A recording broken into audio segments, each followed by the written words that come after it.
Baril, ilegal na droga at kontrabandong sigarilyo ang nasamsam ng kapulisan sa magkahiwalay na operasyon sa mga bayan ng Kabakan at Tulunan, North Cotabato bilang bahagi ng pinaigting na kampanya laban sa kriminalidad. Sa Barangay Kayaga, Kabakan, arestado ang isang lalaki matapos masakote sa ikinasang drug buy-bust operation ng Kabakan Municipal Police Station. Narecover mula sa sospek ang isang caliber 45 pistol, mga bala at ilang pakete ng hinihinalang shabu. Nakapit na ang sospek at kakasuhan sa paglabag sa Republic Act 9165 o Comprehensive Dangerous Drugs Act of 2002 at Republic Act 10591 o Comprehensive Firearms and Ammunition Regulation Act. Samantala, sa Purok 3, Barangay Galidan, Tulunan, isang homemade handgun at malaking bulto ng ilegal na sigarilyo ang narecover ng Tulunan Police Station sa ikinasang search warrant operation laban sa suspect na si alias Datual.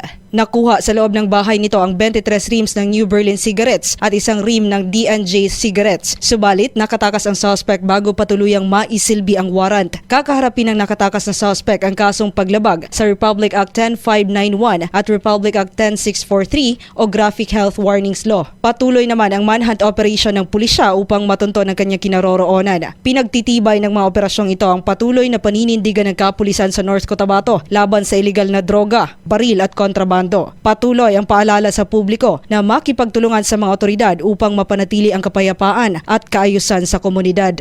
Joan Oranio, NDB, CB Balita.